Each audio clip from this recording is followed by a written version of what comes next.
ان دونوں ہاتھوں پر دم کرتے اور پھر پر اپنے سر، نمبر 1، دوسرا چہرہ، نمبر 2، اور اپنے جسم کے اگلے حصے پر جہاں تک ہاتھ پہنچے اس طرح 3 دفعہ کرتے تھے۔ آج میں اس کا ایک راز بتاتا ہوں، لیکن پہلے عمل کو غور سے سن لیں۔ آپ دعا کے لیے ہاتھ جیسے کرتے ہیں سوتے ہوئے ویسے کریں گے، کر کے ایک بار قل ہو اللہ پوری سورت، ایک بار سورت فلق پوری سورت، اور ایک بار سورت ناس پوری سورت، ٹھیک ہے؟ پڑھ لی، ہتھیلیوں پہ دم کیا، دم کرنے کا بعد پہلے سر پر اوپر سے شروع کرتے حضور، سر، چہرہ، چہرے کے بعد اپنے جسم کے اگلے حصے پہ جہاں تک ہاتھ پہنچتا، پھر پچھلے حصے پہ آپ پھیرتے، اگلے حصے پہ پھیرتے، پھر دوسری دفعہ ایسے کرتے، ہاتھ پھیلاتے، دونوں ہتھیلیاں، پھر یہ 3 صورتیں پڑھتے، پھر ایسے کرتے، پھر تیسری بار، تیسری دفعہ بھی ایسے کرتے تھے۔ اس کے فائدے کیا ہیں؟ میں فائدے بتاتا ہوں۔ ابن عباس سے روایت ہے کہ جو شخص سوتے وقت قل ہو اللہ اور معوذتین فلق اور ناس 3 بار پڑھ لے، اگر اسے اس رات موت بھی آ گئی تو شہادت کی موت مرے گا، اگر زندہ رہا تو گناہوں سے پاک کر دیا جائے گا۔ سوتے وقت یہ عمل 3 دفعہ کر لے۔ اور عبداللہ بن خبیب سے روایت ہے، فرمایا جو صبح و شام 3 بار قل ہو اللہ اور معوذتین پڑھ لے، مثلا 3 دفعہ قل ہو اللہ، 3 دفعہ فلق اور 3 دفعہ ناس، یہ صورتیں، فرمایا جو صبح شام پڑھ لے، صبح شام۔ یہ اور روایت ہے، پہلا عمل ہتھیلیوں کو سیدھا کر کے 3 دفعہ کرنا، پہلا عمل وہ ہے۔ دوسرا عمل یہ ہے کہ جو صبح اور شام یہ 3 صورتیں پڑھ لے۔ اب اس کے کمالات سنیں، فرمایا یہ تمہیں ہر چیز سے کافی ہوگی، بس اب تمہارے لیے اللہ کافی ہو گیا، اب تمہیں کسی چیز، کسی پریشانی، کسی دکھ، کسی تکلیف، کسی ناکامی، کسی مصیبت کو انشاءاللہ آنکھوں سے نہیں دیکھو گے۔ یہ جو ہم دعا کے لیے ہاتھ پھیلاتے ہیں یہ دراصل کشکول ہے کہ مولا میں خالی ہوں، میں فقیر ہوں، میں منگتا ہوں، میں پیاسا ہوں، میں عاجز ہوں، اور تو شہنشاہ ہے، مجھ فقیر کو عطا فرما۔ ہم دعا کے لیے ہاتھ پھیلاتے ہیں تو دو بندہ دونوں ہاتھوں میں دعا کے لیے ہاتھ پھیلاتا ہے اور پھر یہ 3 صورتیں پڑھ کے پھونک مارتا ہے۔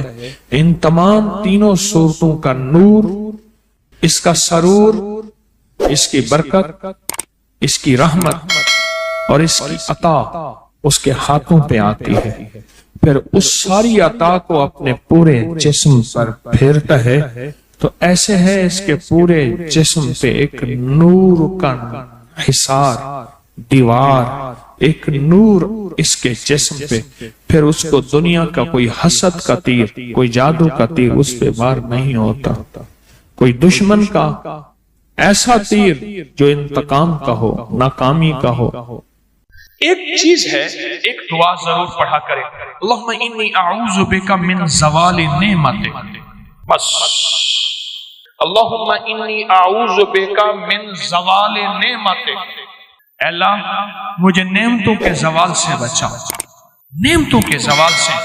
میں بیٹوں کے ساتھ جا رہا تھا، میں نے کہا بیٹو یہ دیکھو یہ جگہ ہے جہاں میں نے اس کی چارپائی دیکھی تھی، چارپائی کے نیچے سوراخ تھا، وہیں سے اجابت پیشاب اور وہیں سے، اور وہ میں نے اس کا شاہی دور دیکھا تھا، بہت بڑا ٹک تھا شیف، بہت بڑا، لینے لگی ہوتی تھی، اور وہ دیکھ گرم دیکھ، چلتی دیکھ پہ پاؤں رکھ کے نا براہ راست بغیر جوتے کے اندر کفگیر مارتا تھا،